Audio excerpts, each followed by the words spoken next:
거룩하신 하나님, 이 땅에서도 하나님의 거룩한 이름을 사용하도록 허락해 주신 것을 감사드립니다.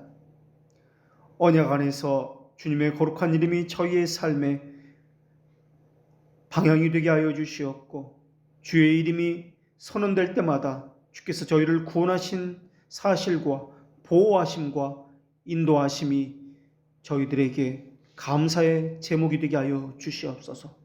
또한 저희는 분명한 방향을 가지고 영원한 생명으로 인도하심을 받는다는 것도 깨닫게 하여 주시옵고, 하나님과의 거룩한 사귐이 있게 하시되 말씀이 저희를 다스릴 때마다 순종의 의로 많은 열매를 맺게 하여 주시옵소서. 주님께 속한 가정마다 하나님과의 거룩한 관계가 더욱 깊어지게 하시옵고, 한국교회가 우상을 섬김에서 벗어나서 주 앞에 연락되는, 또한 열매를 맺을 수 있는 교회가 되게 하여 주시옵소서. 이 시간 하나님의 말씀 앞에 섰사오니 하나님의 심판대 앞에서 저희들의 양심을 살피는 시간 되게 하여 주시옵소서. 이 모든 것을 예수님의 이름으로 기도합니다. 아멘.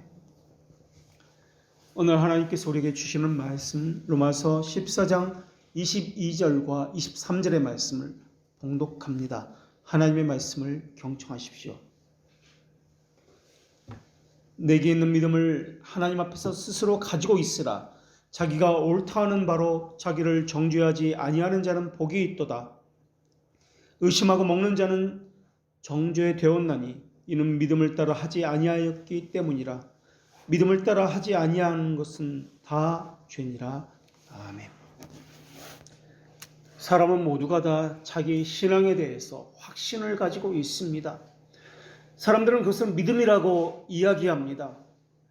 항상 자신이 옳다라고 여기고 있습니다. 그러나 믿음이라고 이야기할 때 이 믿음은 맹신과 무지가 아닙니다.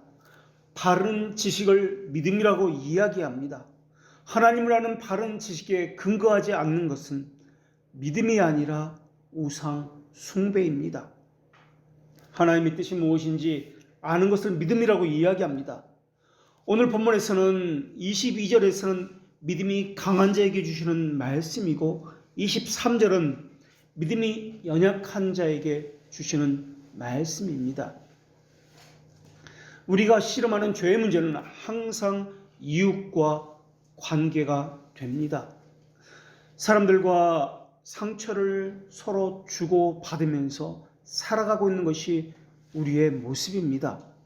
그런데 문제는 그렇게 사는 것이 두 사람만의 문제에서 끝나지 않는다는 사실입니다. 사람에게 피해를 끼치지만은 그것이 겨냥하고 있는 궁극적인 목표는 하나님의 형상과 관련되어 있기 때문에 하나님을 멸시하는 것과 관련되고 있다는 것입니다. 그래서 다른 사람과 문제가 생기면 그 사람과만 멀어지는 것이 아니라 하나님과의 관계에서도 멀어지고 있으며, 또한 그 사람 두 사람의 문제만이 끝나는 것이 아니라 주님이 머리로 있는 이 교회 내에서도 문제가 된다라는 것입니다. 그것은 하나님의 뜻을 어긴 것입니다. 물론 사람과의 관계에서 보면은 항상 옳은 것은 나입니다. 그리고 틀린 것은 상대방입니다. 그러나 하나님의 통치라는 측면에서 보면은 내가 틀렸다고 말해야 합니다. 더군다나 구속주를 보내셔서 내가 멸시하는 그 사람을 살리셨다는 그 측면을 보면 내가 틀렸다라고 말해야만 합니다. 세상 법정에서나 다른 사람들은 내가 옳다고 판정을 내릴지도 모르겠습니다. 그러나 하늘에 계신 우리 아버지라는 이름을 함께 부른다는 측면에서는 내가 틀렸다라고 말을 해야만 합니다. 하나님 우리에게 하늘에 계신 나의 아버지가 아니라 우리 아버지라고 그렇게 부르도록 알려주셨습니다. 그러니까 이 말은 내가 중심에서 우리를 보는 것이 아니라 교회 전체에서, 국가와 사회, 가족이라는 전체에서 우리 속에서 내가 존재하는 것이며 그 속에서 나를 바라봐야 한다는 뜻입니다. 그래서 하나님은 주기도문을 통해서 하늘에 계신 우리 아버지라고 부른 이후에 하나님의 나라가 오게 하소서라고 기도를 하도록 말씀해 주셨습니다. 하늘에 계신 우리 아버지는 하나님 나라와 연결되어 있다는 말입니다. 하늘에 계신 하나님을 향한 사랑은 이 땅에서의 보이는 교회를 향한 사랑과 연결되어 있다는 말입니다. 그래서 하나님은 사도 요한을 통해서도 그 형제를 사랑하지 아니하는 자가 보지 못하는 하나님을 사랑할 수가 없다라고 말씀해 주셨습니다. 하나님께서는 에베소 교회에도 서로 인자하게 하며 불쌍히 여기며 서로 용서하기를 하나님께서 그리스도 안에서 너희를 용서하신 같이 하라라고 말씀해 주셨습니다. 하나님의 은혜를 사모하는 사람은 죄의 용서를 구하며 하나님과의 깊은 교제를 또한 함께 사모합니다. 그때는 남의 죄가 보이지 않습니다. 자기 죄가 보입니다. 자기 죄가 이 세상에서 가장 큰 죄라고 여기게 되어 있습니다.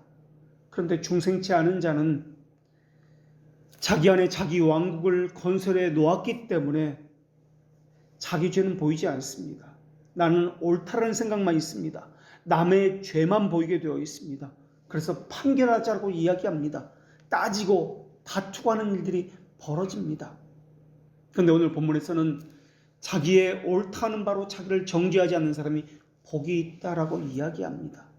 이 말씀은 믿음이 강한 자에게 주시는 말씀입니다. 자기 의지를 스스로 포기하고 순종하는 자들입니다. 자기 의지를 가지고 절제하는 순종하는 자들입니다. 자신이 옳다는 바를 절제하지만은 끝까지 붙들어야 한다라는 말씀이 오늘 본문의 말씀입니다. 자기 옳다한다라는 이 말씀은, 이 단어는 도키마조라는 단어를 사용하고 있습니다. 이 단어는 정밀하게 시험해보고 검사해보고 가치 있다라고 인정하는 것을 이야기하는 단어입니다. 그래서 시험한다라는 단어를 사용하고 있습니다. 그러니까 오늘 본문은 하나님과의 관계에서 결코 그릇되지 않다라고 시험해 보았고 검증되었다라는 말씀을 하고 있습니다.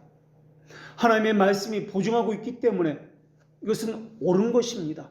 옳은 것인데 자신을 낮추어서 이것을 이야기하고 있는 것입니다. 그러나 동시에 생각할 것은 하나님과의 관계는 교회에서 다른 사람과의 관계로 검증받아야 한다는 사실입니다. 다른 사람을 완전하게 용서한다는 것은 사실 쉬운 일이 아닙니다. 사람은 더군다나 자기가 유리한 쪽으로 생각하게 되어 있습니다. 또한 상대편도 자기가 유리한 쪽으로 생각을 합니다. 그러다 보니까 두 사람은 영원히 평행선을 그리고 납니다. 문제를 풀려고 합니다만 그러나 생각하는 것이 많이 다르기 때문에 쉽게 풀리지 아니하고 오히려 더 큰 오해를 낳는 경우가 많이 있습니다. 관점이 다르기 때문에 계속해서 영원한 평행선을 그리는 것처럼 느껴집니다. 어느 정도 적당히 타협했고 용서했다 생각하더라도 그 서먹서먹한 감정은 여전히 남아 있습니다. 그러다 보니까 적당한 거리를 유지하면서 살아가곤 합니다. 더 가까이 가면 상처를 받을까봐 그 정도의 간격을 적당히 유지하면서 불편한 것을 가지고 살아가고 있는 것이 우리의 모습입니다. 이러한 것은 다시 말하면 다른 사람의 죄를 완전히 용서하지 않은 모습을 여전히 가지고 살아간다는 말일 것입니다.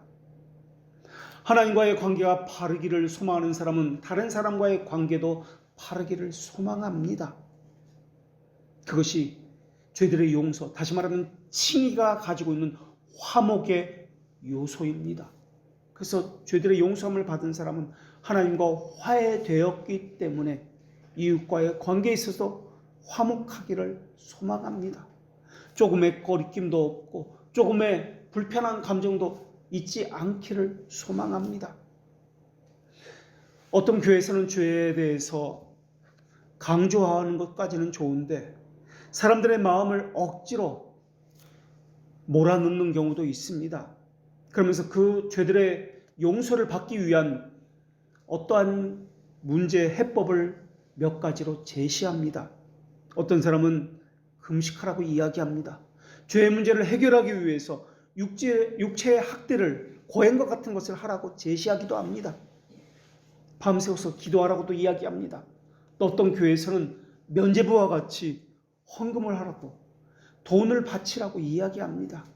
종교심을 자극해서 양심을 억압하고 가혹한 봉사를 하라고, 어떤 행위를 하라고 그렇게 이야기합니다. 그것이 하나님을 향한 믿음이라고 이야기하면서 말입니다. 그러나 그렇게 한다고 할지라도 근본적인 문제는 해결되지 않습니다. 또 어떤 사람은 죄의 문제에 대해서 무시하고 지나치는 사람도 있습니다. 죄에 대해서 이야기하지 말라고 이야기합니다. 이야기하더라도 무시해버리고 자신과는 상관이 없다고 여깁니다.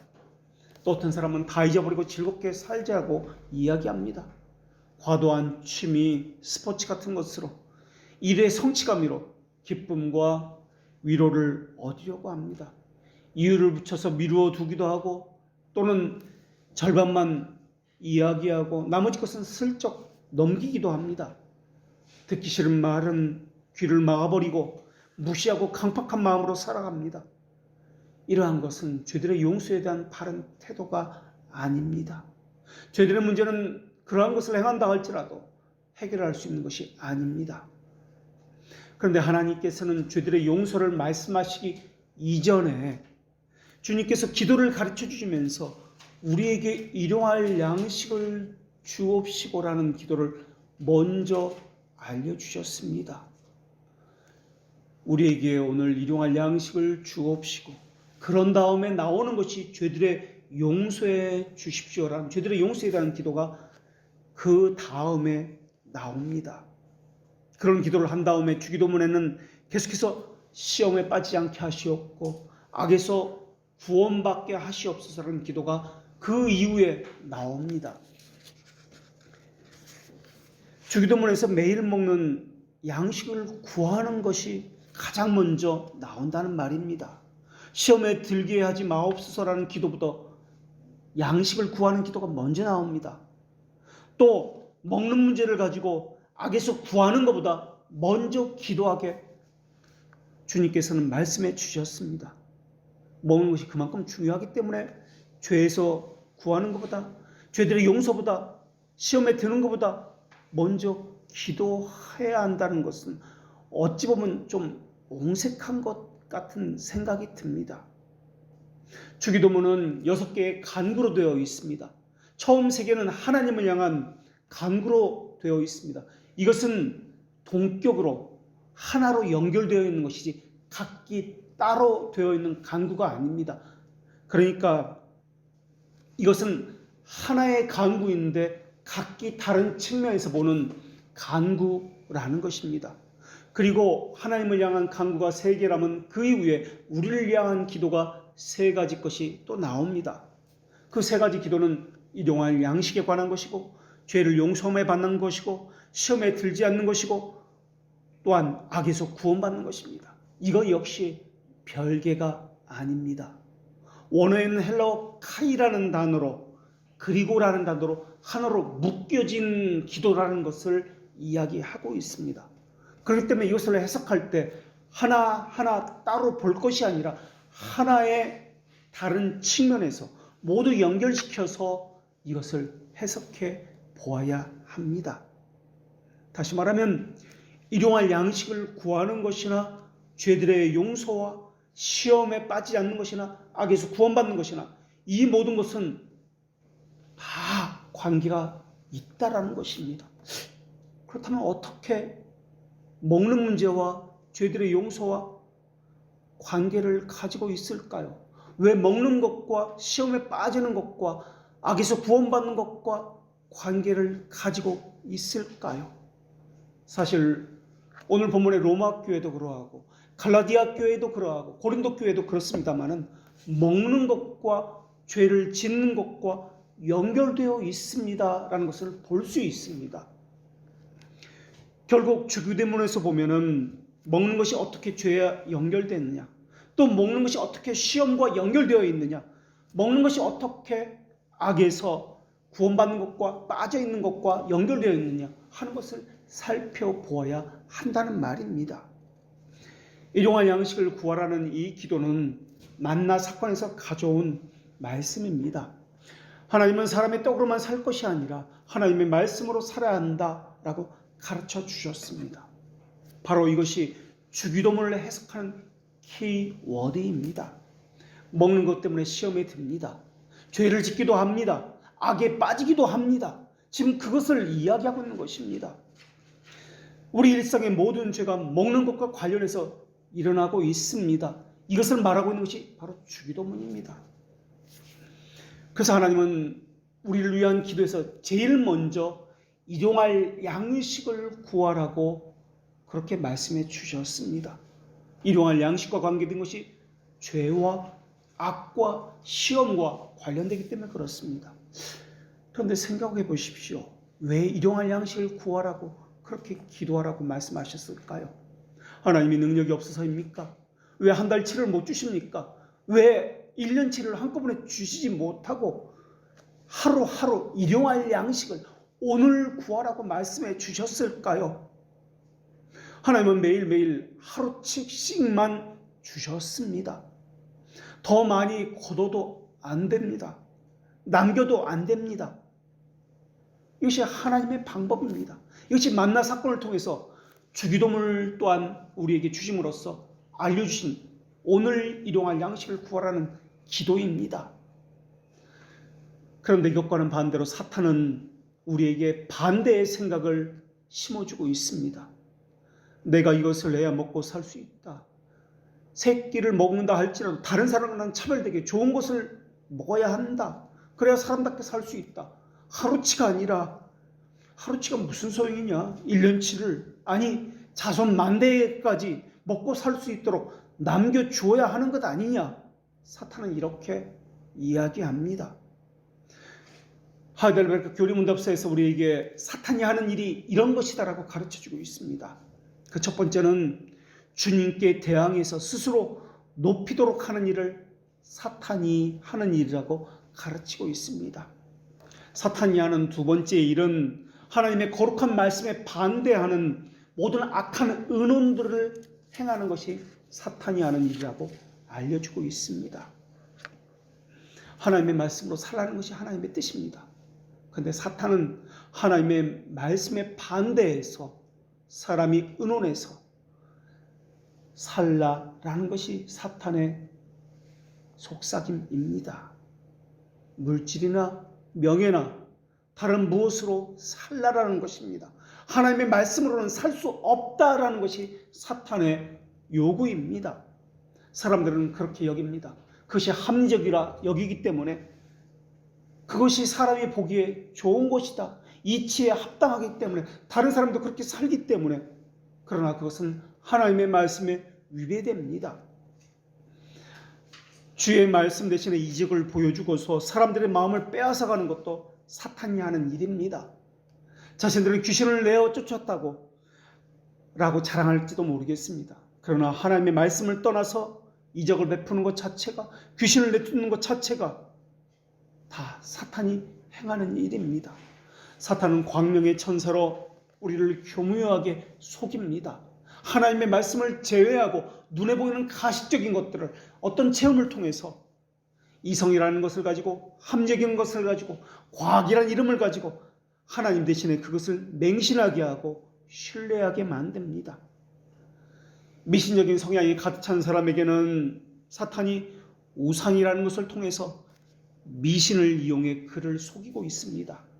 이성적인 사람에게는 합리적인 사람이라면 사탄은 과학이라는 것을 가지고 학문이라는 것을 가지고 그것에 맞는 전략을 사용해서 그를 속여서 하나님의 말씀과는 반대되는 곳으로 데려갑니다. 사람들은 과학이 발달하면 모든 것이 해결될 것이라고 믿고 있습니다. 그러나 생각해 보십시오. 과학이 발달됐기 때문에 오히려 더 영적인 것, 더 신비적인 것을 알리는 계기가 되었습니다. 인터넷이 발달함으로 인해서 더 알 수 없는 신비가 사람들에게 더 많이 알려졌습니다. 과학이 이렇게 발달되었다고 말을 하지만은 그것에 못지않게 더 많은 미지의 것이, 우리가 풀지 못하는 난제와 같은 것들이 더 많이 있다는 것을 우리가 알게 되었습니다. 교회 역사를 보더라도 교주주의가 강한 시기에는 그것에 반발해서 신비로운 신비운동이 일어났다는 것을 우리가 알 수 있습니다. 기도하고 이적을 체험하고 하는 일이 강한 시기에는 반대로 한쪽에서는 철학과 이성적인 작용들이 일어났습니다. 그래서 가장 우상과 미신이 강했던 중세 시대에 있었던 특징은 이성과 철학으로 그렇게 무장된 스콜라주의가 휩쓸었다라는 것을 보아도 우리가 알 수가 있습니다. 사탄은 속이는 자들입니다. 하나님의 말씀을 반대하고 받지 못하게 만듭니다. 꼭 반대하는 태도를 취하게 만듭니다. 다양한 방법을 사용해서 말입니다. 때로는 미신을 사용해서, 때로는 과학을 사용해서 하나님의 말씀을 믿지 못하게 합니다. 때로는 이단 사상을 받아들이도록 자유라는 이름으로 풀어주기도 합니다. 때로는 국가와 사회와 사람들의 강압과 핍박을 사용해서 교회의 진리를 무너뜨리기도 합니다.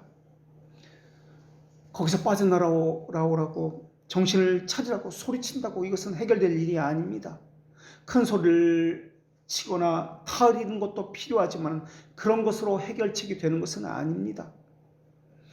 주의 거룩한 말씀을 달라고, 우리 안에 주의 말씀에 반하는 모든 것들을 제거해야 달라고 기도해야 할 것입니다. 자신의 죄인됨을 호소해야 할 것입니다.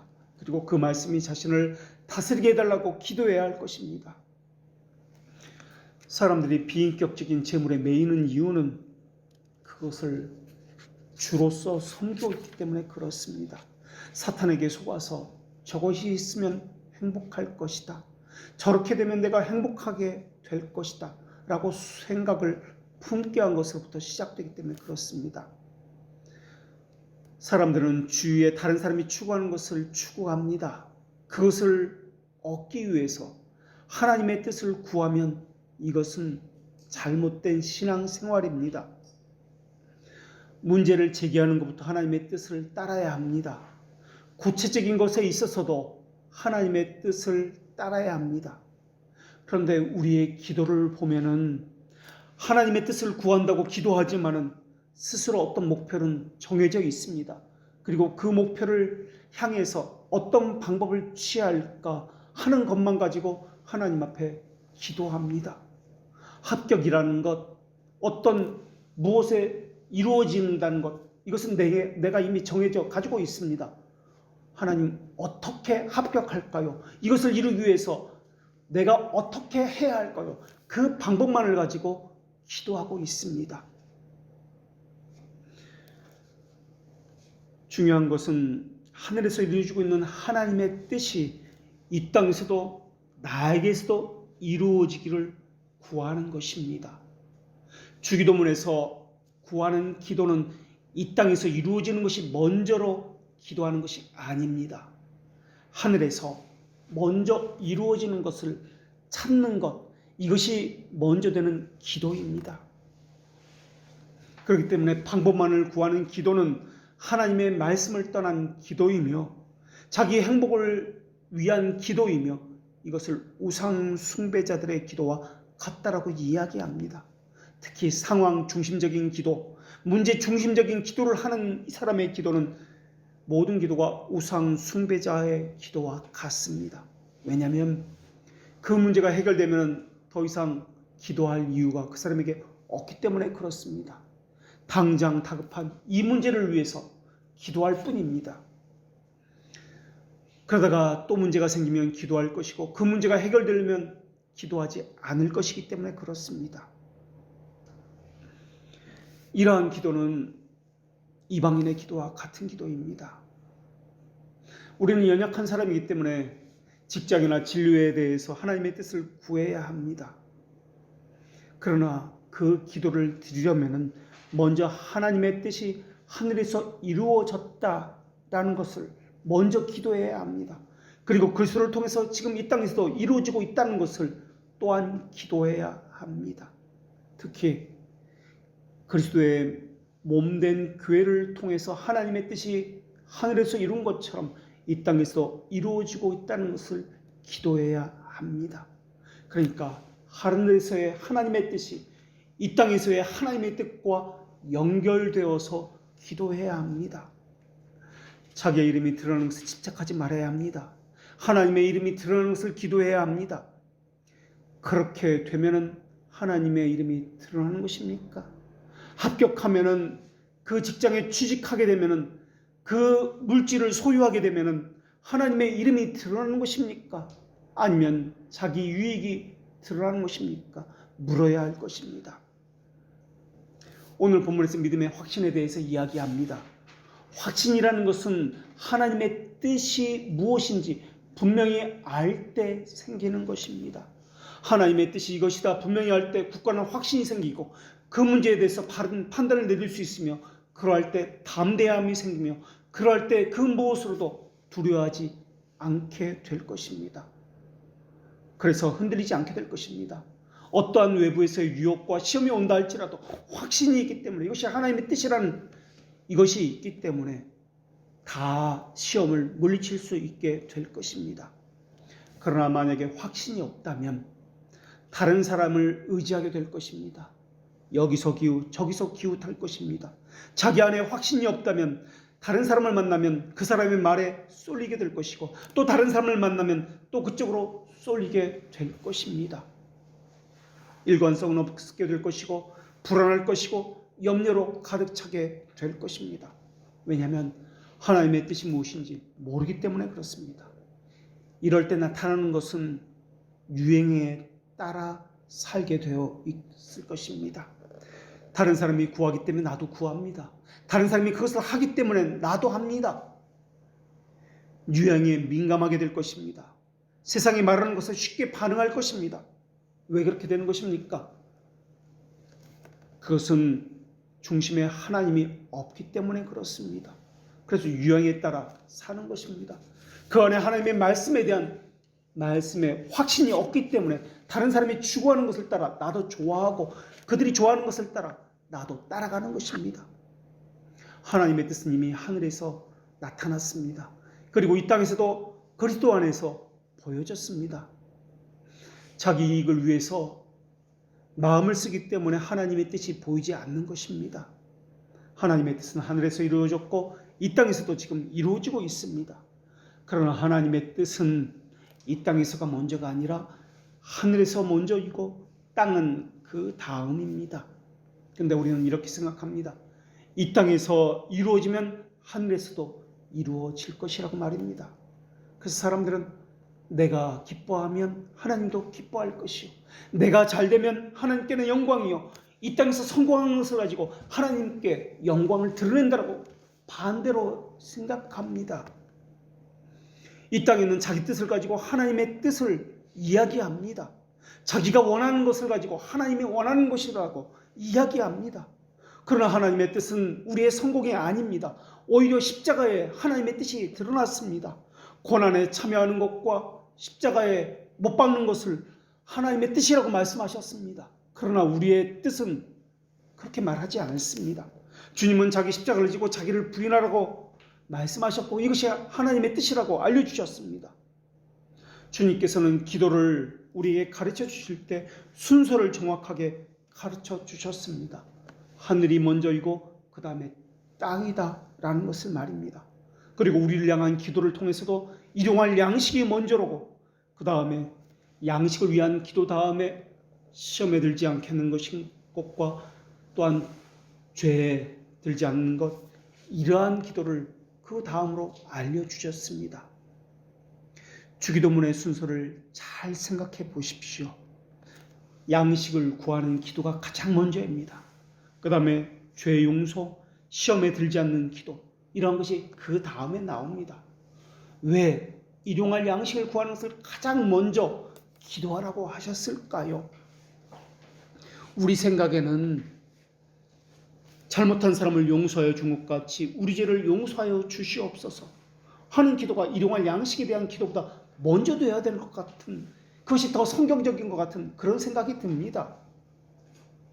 처음 하나님을 향한 기도에서 하나님의 영광을 위한 기도를 했으니까 이제 죄 사함을 구하는 기도를 해야 되는 것이 성경적인 것 아닙니까? 시험에 들지 않는 것을 기도해야 되는 것이 먼저 되는 것 아닙니까? 그런데 하나님은 그렇게 말씀하지 않았습니다. 일용할 양식을 구하는 것을 가장 먼저 두라라고, 죄들의 용서를 구하는 것보다, 다른 사람을 용서해 주는 것보다 일용할 양식을 가장 먼저 구하라고 그렇게 말씀해 주셨습니다. 왜 그렇게 말씀하셨습니까? 가장 피부로 접하는 것, 우리 일상에서 가장 우선되는 것, 민감하게 느끼는 문제가 먹는 것이기 때문에 그러해서 가장 먼저 기도하라고 하신 것입니까? 먹는 것을 가지고 가장 먼저 기도하라고 말씀해 주셨습니다. 사실 죄를 짓는 것은 상당 부분은 먹는 것과 관련되어 있기 때문에 그런지도 모르겠습니다. 로마 교회가 그랬듯이, 고린도 교회가 그랬듯이 말입니다. 일상적인 문제부터 하나님을 더 바르게 알기를 원하셨기 때문에 하나님을 더 의지하도록 나아가도록 가르쳐주기 위해서 일용할 양식을 구하라고 하셨는지도 모르겠습니다. 어찌됐든 일용할 양식을 구하는 문제는 그냥 먹고 마시는 문제가 아니라는 것을 주기도문을 통해서 말씀해 주셨습니다. 이것은 죄와 연결된 문제다.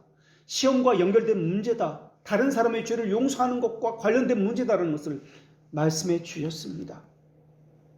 일용할 양식이라는 이 말의 의미는 먹고 마시는 것만을 이야기하지 않습니다. 신앙 고백서에서 일용할 양식이라는 이 말의 의미를 우리 몸에 필요한 모든 것이라고 정의를 내리고 있습니다. 돈과 물건은 물론이고 경건한 배우자도, 경건한 자녀도, 경건한 고용인도, 경건하고 진실한 통치자도, 좋은 정부도, 평화, 건강, 교육, 좋은 친구, 좋은 이웃, 이러한 모든 것들을 일용할 양식이라고 우리 교리문답서에서는 가르쳐주고 있습니다. 상식적으로 생각해도 일용할 양식을, 농부가 농사를 져서 이 좋은 수확, 좋은 많은 열매를 맺으려면 자연 조건이 좋아야 합니다. 전쟁도 없어야 합니다. 사회적인 불안과 전쟁이 있으면 일용할 양식을 얻을 수 없습니다. 도둑이 들어도 안 됩니다. 재난이 있어도 안 됩니다. 한 해 동안 수고한 것들이 모두가 그러한데 허사가 될 것입니다. 또 내게 질병이 있어도, 건강이 안 좋아도 안 됩니다. 어떤 사람이 일을 잘하고 회사에서도 능력이 인정받았습니다. 그런데 집에 있는 배우자가 경건한 배우자가 아니라면 그것도 일용할 양식을 얻은 것이 아닙니다. 학력이 있고 돈이 있고 사람들의 평판도 좋고 아무 문제가 없는데 딱 하나의 문제가 있다면 자식이 매일 사고를 친다. 그렇다면 이 사람이 아무리 사회에서 존경받고 모든 것을 다 가졌다 할지라도 그 집안에는 평안이 없을 것입니다.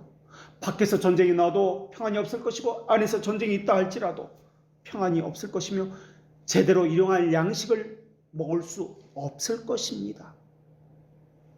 많은 사람들은 이렇게 생각합니다. 먹고 입는 정도는 내 힘으로 해결됩니다. 뭐 이런 것을 가지고 기도합니까? 나는 우리 아이들 대학 등록금은 기도하지 않고도 언제든 준비되어 있습니다. 그런데 주님께서는 그것을 가지고 기도하라고 말씀해 주셨습니다. 하나님께서 매일 나가서 만나를 거두는 것보다 일주일에 한 번씩 거두도록 하실 수도 있습니다. 1년치를 한꺼번에 주실 수도 있습니다. 그런데 그렇게 하지 않으셨습니다. 여기에는 깊으신 하나님의 의도가 있다는 것을 발견할 수 있습니다. 매일매일 거두도록 하셨습니다. 그리고 남겨두어서도 안 된다고 말씀해 주셨습니다. 다음날 남겨두면 벌레가 생기고 썩고 심한 악취가 납니다. 남겨둔 사람에게는 오히려 하나님께서는 분노하셨습니다. 우리 보기에는 그렇지 않습니다. 하나님 아껴 먹어야 되는 것 아닙니까? 알뜰하게 생활해야 하는 거 아닙니까? 절약 정신이 좋은 것 아닙니까? 내일을 위해서 열심히 살아야 되는 것 아닙니까? 그런데 하나님은 그러한 사람을 향해서 책망하셨습니다. 책망하신 이유는 그들이 일용할 양식을 주신다는 것을 믿지 않았기 때문에 그렇습니다. 남은 음식을 그날 다 먹는다는 것은, 남기지 않고 그날 다 먹는다는 것은 하나님께서 내일도 주실 것이다 라는 믿음이 있는 사람만 할 수 있는 일입니다. 하나님이 오늘은 주셨는데 과연 내일도 주실까? 그런 마음이 들 때 불안해지기 시작할 것입니다. 그렇다면 오늘 어떻게 해야 되지? 만나는 조금 남겨둬야 되지. 그래야 내일 하나님께서 주시지 않아도 먹을 수 있는 것 아니야? 내일을 위해서 오늘 더 많이 벌어야지 라고 생각할 것입니다. 이것은 절약이 아니라 하나님을 믿지 못하는 불신앙입니다. 자기가 보기에는 그렇게 살아가는 것이 사람 살아가는 이치라고 생각할지도 모르겠습니다. 절약하겠다는데, 내일을 위해서 오늘 더 열심히 하겠다는데 무엇이 잘못됐느냐라고 말할 수도 있겠습니다. 그러나 일용할 양식이라는 이 말의 의미는 애굽에서 구원해 주신 하나님이 오늘 여기서 우리를 보호하신다, 내일도 보호하실 것이다 라는 확신이 있다는 말입니다. 이런 확신이 있는 사람은 마음의 평안을 가질 것입니다. 어떤 외부적인 환경에 있어서도 즐거운 마음으로 양식을 먹을 수 있을 것입니다. 그러나 그러지 못한 사람은 내일은 어떻게 해야 되지? 내일도 주실까? 불안해할 것입니다. 먹긴 먹어도 평안이 없을 것이고 염려와 근심 가운데에서 내일을 염려하면서 오늘 아동바동 더 살 것입니다. 의와 공정은 어디에도 없을 것입니다.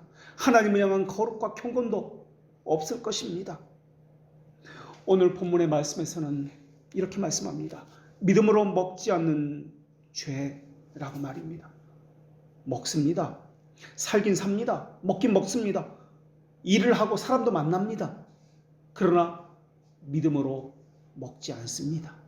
삽니다. 그러나 믿음으로 살지 않습니다. 사람을 만납니다. 그러나 믿음으로 사람을 만나지 않습니다. 이게 죄입니다. 믿음으로 먹는 사람은 내일도 해가 뜨면 하나님께서 주실 것이다 라는 기대를 가지고 편안하게 잠자리에 들 것입니다. 이것은 먹는다 만다라는 의미가 아닙니다.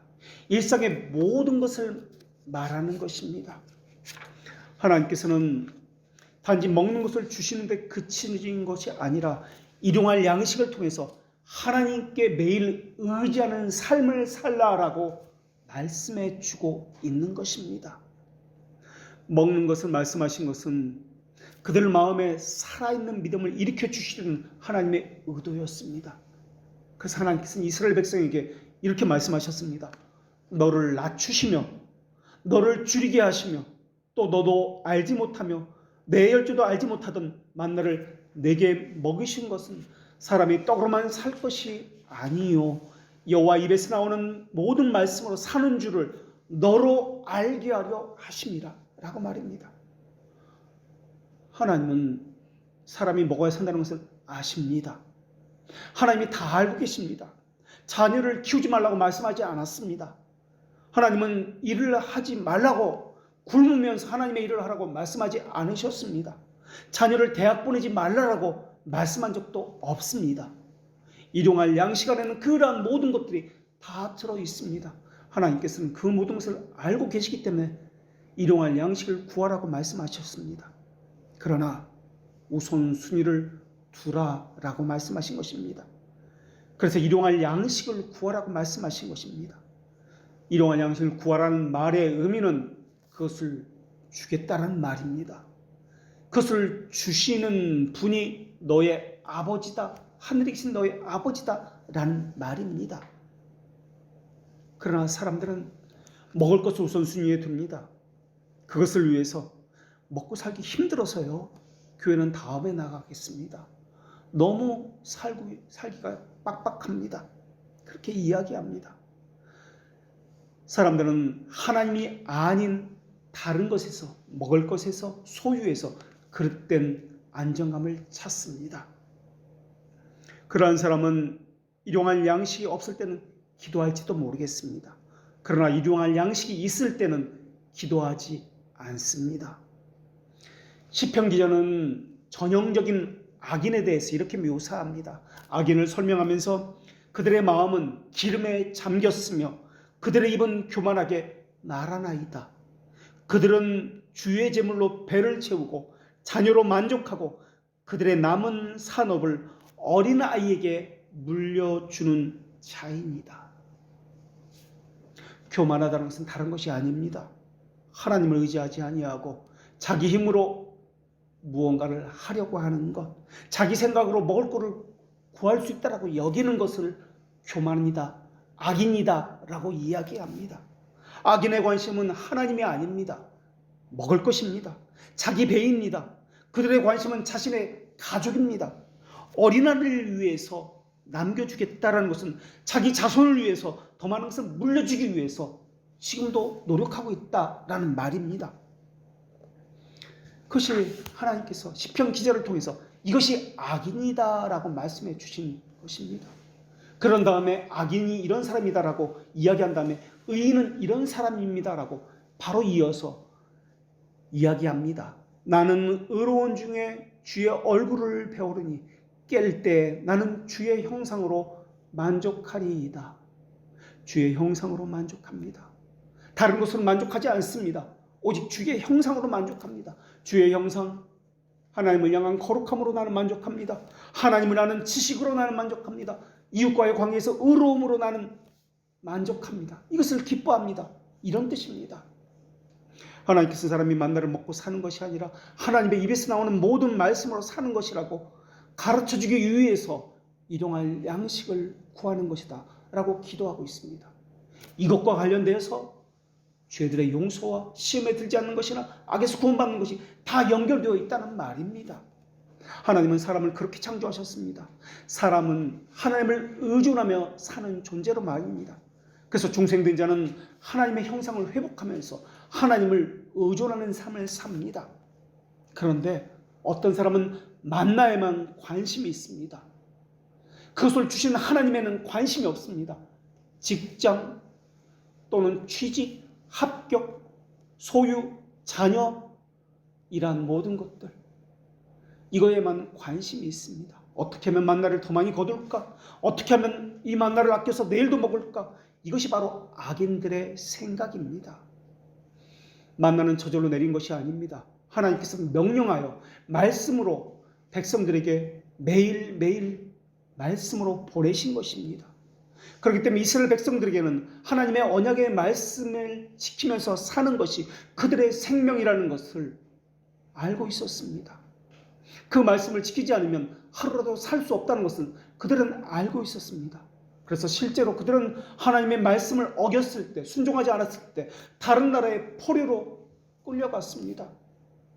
이스라엘 백성은 매일매일 말씀에 순종해서 만나를 거두러 매일 나갔습니다. 그때마다 만나를 보내시는 하나님의 말씀을 믿고 하나님을 의지하는 삶을 살았습니다. 그런 다음에 주신 것이 율법입니다.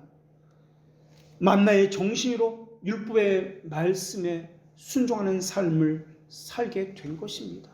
하나님의 말씀에 순종하지 않으면 우리의 생명은 없다라는 것을 그들은 만나를 통해서 알았기 때문에 하나님의 말씀으로 살기 위해서 율법을 주셨을 때도 하나님을 의지함을 잘 배웠기 때문에 만나를 통해서 율법의 말씀에 순종하는 데까지 나아갈 수 있었던 것입니다. 그렇다면 신약의 백성은 어떻습니까? 만나의 정신이 지금도 유효한 것입니까? 그렇습니다. 신약의 사람들도 그리스도께 순종의 의를 전가받은 사람들입니다. 하나님은 일용할 양식을 통해서 하나님을 믿고 순종하며 살도록 그렇게 이끌고 계십니다. 그런 의미에서 보면 하나님의 백성들의 대부분은 부자가 아닌 경우가 많이 있습니다. 겨우 하루하루 살아갈 정도밖에 되지 않는 사람이 많이 있습니다.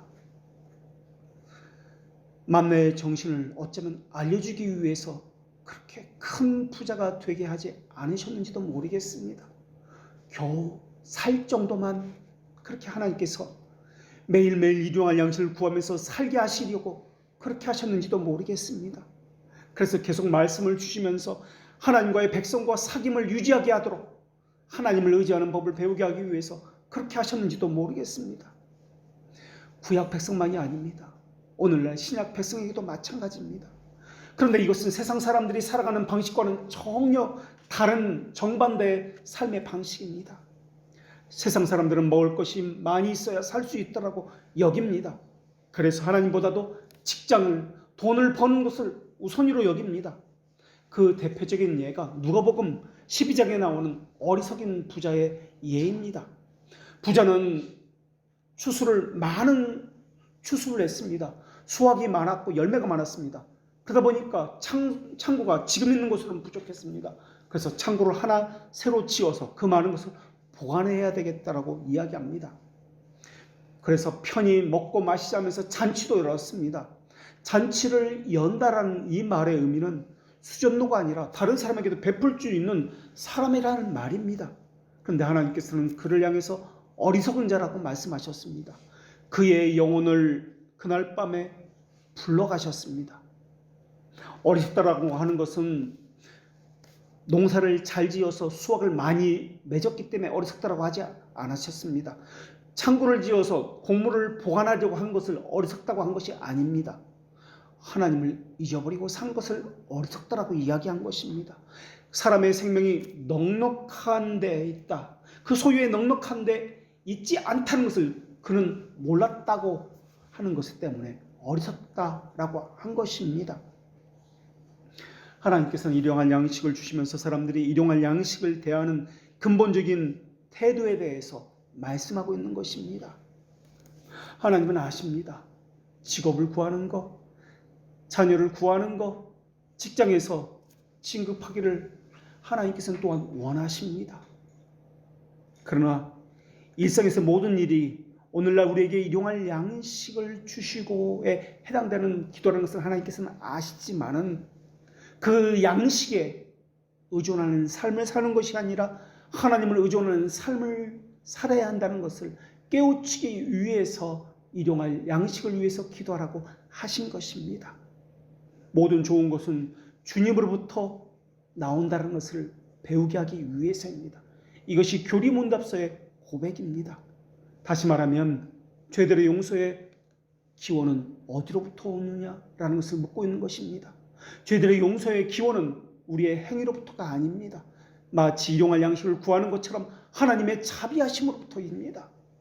일방적인 만나를 주시는 것으로부터 죄들의 용서가 있으며 시험에 빠지지 않는 것이며 악에서부터 구원받는 것 역시 하나님으로부터 자비하심으로부터 오는 것과 관련되기 때문에 그렇습니다. 직장을 주신 분은 주님이십니다. 직장에서 수고한 것을 수고한 대로 거두게 하시는 분도 주님이십니다. 그런데 사람들은 이것을 잊고 삽니다. 자기가 수고해서 얻은 것처럼 여기고 있습니다. 또는 직장이 좋아서라고, 국가가 정책을 잘 펴서라고 그렇게 생각합니다. 오늘 본문에 의하면 그 먹을 것을 주신 분이 하나님이라는 것을 모른다라는 말입니다. 주님의 은혜라는 것을, 선물이라는 것을 부정하고 있습니다. 그래서 그들은 믿음으로 먹고 마시지 않습니다. 로마 교회는 믿음으로 먹고 마시지 않는 사람들이 있었습니다. 그래서 하나님은 그런 자들에게 경고의 말씀을 보내신 겁니다. 주님의 선물조차, 주님의 복주심이 없이는 우리에게 아무런 유익이 되지 않습니다. 주님께서 선물로 주셔서 은혜에 많은 돈을 저축할 수 있다 할지라도 그것으로 자신의 생명을 보존하고 기쁘게 하고 위로를 줄 수 있다라는 생각은 버려야 할 것입니다. 하나님의 복주심이 없다면 그 많은 돈은 오히려 저주가 될 것입니다. 그 명예는, 사람들이 말하는 그 복은 오히려 하나님으로부터 우리를 떼어놓는 저주의 도구가 될 것입니다. 일용할 양식을 구하라는 이 말은 믿는 사람에게 일당을 받고 일하는 그러한 일일 노동자가 되라는 말이 아닙니다. 만나의 교훈은 그날 번 것은 그날 다 먹어라, 다 사용해야 된다라는 것을 가르치는 말이 아닙니다. 주님의 복주심을, 모든 좋은 것은 하나님으로부터 나온다는 것을 배워라 라는 말입니다. 그리고 일용할 양식과 죄들의 용서를 연결시킨다는 이 말의 의미는 내가 다른 사람을 용서해 주셨으니까 하나님도 나를 용서해 주십시오 라는 말의 의미가 아닙니다. 일용할 양식을 통해서 주신 하나님의 은혜의 증거가 내 안에 선명하게 살아있습니다 라는 말입니다. 일용할 양식은 하나님께서 주신 것입니다. 그렇기 때문에 이것을 날마다 나는 받고 있습니다. 이러한 하나님의 자비하심과 은혜가 내 안에 선명하게 살아있습니다. 내가 다른 사람 용서한 것을 근거로 내놓은 것이 아닙니다. 주님께서 일용할 양식을 통해서 주신 그 자비의 증거가 내 안에 있습니다. 이것을 가지고 죄들의 용서를 날마다 구하는 것입니다. 다른 사람을 용서할 때도 내가 다른 사람을 용서했다는 근거를 가지고 이야기하지 않습니다. 하나님께서 일용할 양식을 통해서 내게 주신 자비의 근거를 가지고 그 자비에 호소하는 것이 다른 사람을 용서하는 것입니다. 그러니까 죄들의 용서나 시험에 빠지지 않는 것이나 또한 악에서 구하는 받는 이 모든 것들은 일용할 양식을 구하는 기도가 되지 않으면 할 수 없는 행동들입니다. 자기가 구해서 얻었기 때문에 그래서 죄들의 용서가 되지 않는 것입니다. 내가 성공하고 잘 되면 하나님께서 영화롭게 영광 받으신다라고 생각하면 죄들의 용서가 나올 수가 없는 것입니다. 이런 사람은 자기가 가득 차 있기 때문에 그 안에는 하나님이 없는 사람입니다. 이런 사람은 다른 사람을 속여서라도 그들은 먹는 것이 목적이기 때문에 자신의 욕심을 채우려는 사람입니다. 마음에 다른 것이 있기 때문에 하나님의 말씀의 빛을 받을 수가 없습니다. 하나님의 말씀을 사랑하지도 않는 사람입니다. 하나님의 말씀을 듣긴 들어도 순종하지 않는 사람입니다. 그들은 주님의 뜻을 이루어 주십시오 라고 아무리 기도한다 할지라도 자기 뜻이 이루어지기를 바라는 기도를 할 뿐입니다. 그런 사람의 기도는 자기 생각을 하나님에게 강요하는 기도를 할 것입니다. 하이델베르크 교리문답 124문에서 천사의 순종을 말하면서 우리의 순종을 동시에 이야기하고 있습니다. 하늘의 천사처럼 즐겁게 그리고 충성스럽게 순종하게 하여 주시옵소서. 천사들이 하늘에서 즐겁게 충성스럽게 충성한 것처럼 순종한 것처럼 우리도 이 땅에서 하나님께 즐겁게 순종하고 충성스럽게 순종하게 하여 주시옵소서. 이게 하이델베르크 교리문답의 고백입니다. 왜 천사가 자기보다 못한 인간들에게 순종해야 합니까? 왜 자기보다 못한 인간들을 섬겨야 합니까? 우리 생각으로는 잘난 사람을 못난 사람이 섬겨야 되는 것입니다. 더 배운 사람이 배우지 못한 사람이 배운 사람을 섬겨야 하는 것입니다. 그러나 하나님의 나라는 반대입니다. 능력에 있어서 지혜에 있어서 하나님을 아는 지식에 있어서 더 거룩함을 갖춘 천사가 능력도 없는 사람을 지혜도 없는 사람을 날마다 하나님을 배반하고 죄를 짓는 사람을 섬기고 있습니다. 왜? 하나님의 나라에서는 더 똑똑한 사람이 더 많이 가진 사람이 더 지혜롭고 거룩한 사람이 이 천사가 그렇지 못한 인간을 섬겨야 하는 것입니까? 이 세상에서 가장 뛰어난 사람일지라도 천사보다 못할 것입니다. 그런데 천사가 하나님의 그 가장 배반 많이 했던 그렇게 하고 있는 인간을 섬기고 있습니다. 그런데 천사는 인간을 섬길 때 자기보다 못한 인간을 섬길 때 불평하지 않습니다. 불만족하다고 이야기하지 않습니다. 오히려 즐겁게 충성스럽게 자신의 맡은 일을 감당합니다. 왜 자기보다 못한 사람을 천사가 섬겨야 하는 것입니까? 하나님께서 천사에게 그 직분을 주셨기 때문에 그렇습니다. 그 자리에 그 사람을 세워주셨기 때문에 그렇습니다. 그래서 물질을 사용할 때, 은사를 사용할 때, 내가 가진 어떤 것을 사용할 때 우리라는 단어를 늘 생각해야 합니다. 우리라는 그 말의 의미는 하늘에 계신 우리라는 그 말의 의미는 자신의 직분과 직무가 무엇인지를 늘 생각하라는 말입니다. 하나님께서 주신 직분을 위해서 사용해야 한다라는 말입니다. 우리에게 주신 것이 있다면 그 일용할 양식이 있다면 하나님이 주신 직분을 위해서 사용해야 합니다. 그러니까 중요한 것은 그 사람이 가진 능력이 아니라 직분의 관점이다라는 말입니다. 천사가 능력의 관점에서 보았다면 사람을 섬겨야 할 이유가 없습니다. 능력이 많은데 어떻게 능력이 없는 사람을 섬긴단 말입니까? 왜 예수님이 능력이 많으신데 능력이 없는 사람을 섬겨야 합니까? 그러나 예수님은, 천사는 하나님께서 주신 직분이 그러하기 때문에 사람을 섬겨서 구원으로 인도하고 있는 것입니다. 그 사람이 잘나서 섬긴 거 아닙니다. 그 사람이 구원받기에 합당해서 어떤 조건을 가졌기 때문에 섬긴 것 아닙니다. 단지 하나님께서 맡겨주신 직분이 그것이기 때문에 하나님께 즐거이 충성한 것입니다. 그렇기 때문에 하나님을 위해서 사용하지 않는 것은 일용할 양식을 주신 하나님의 언약과 우리의 맡겨주신 그 자리에서의 직분, 사명을 어긴 것입니다. 그러니까 일용할 양식은 직분과 관련해서 사용되어야 한다는 말입니다. 이러한 것을 믿음으로 한다라고 이야기합니다. 이것을 어기는 것을, 그렇게 하지 않는 것을 믿음으로 하지 않는 것이기 때문에 죄라고 이야기합니다. 하나님은 일용할 양식과 죄들의 용서 둘 중에 하나를 택하라고 말씀하지 않았습니다. 그 둘 모두를 주시겠다고 하신 것이 주님이십니다. 죄들의 용서는 칭이라는 말입니다. 칭이라는 말은 다시 말하면 구원이라는 말입니다.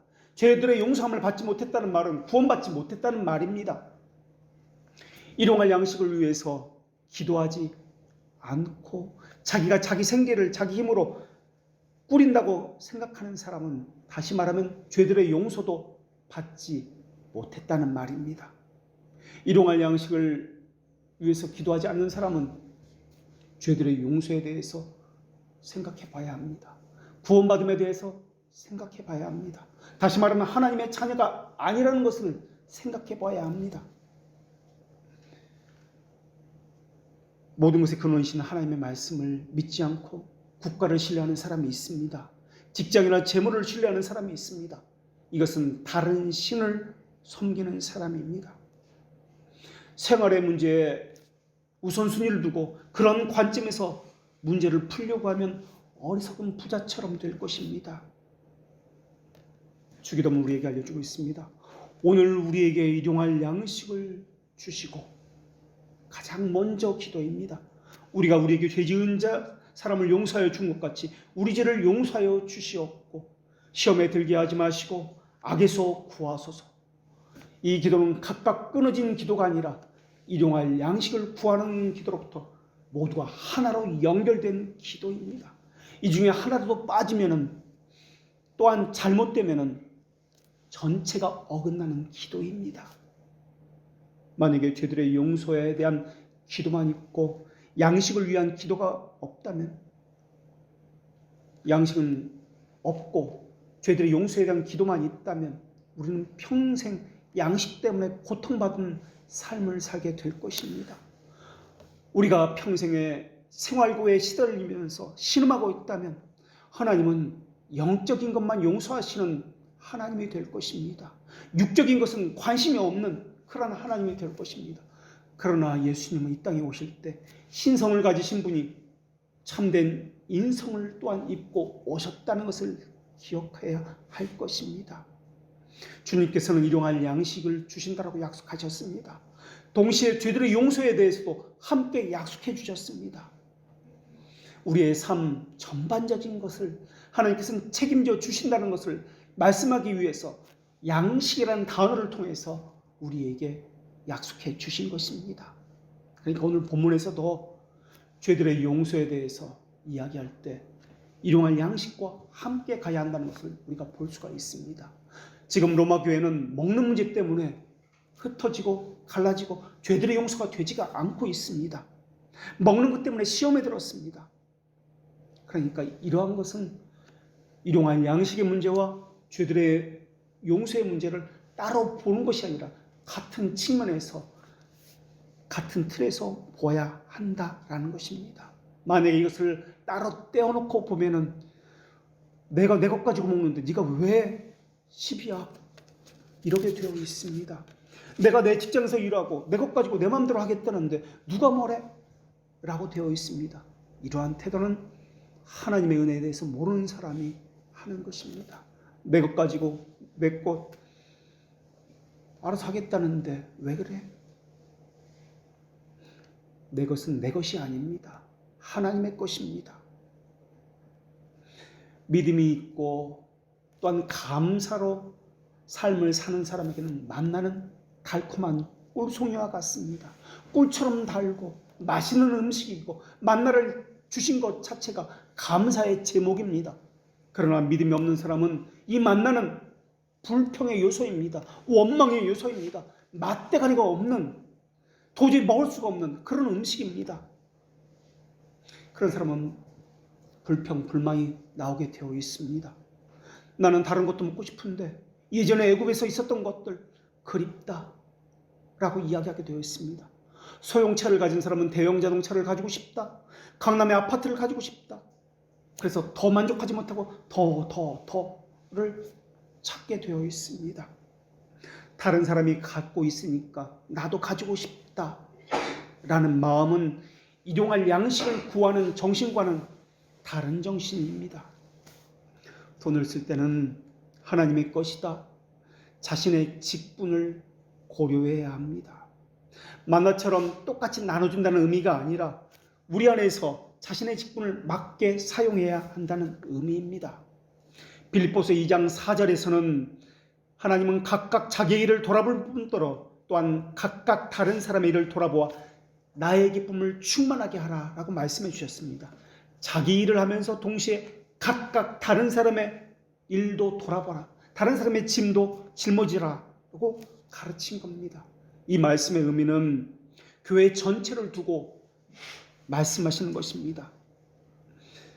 교회 안에서 어떤 사람이 약하거나 그 사람의 짐이 무겁거나 어려우면 그 사람에 대한 배려와 돌봄이 필요합니다.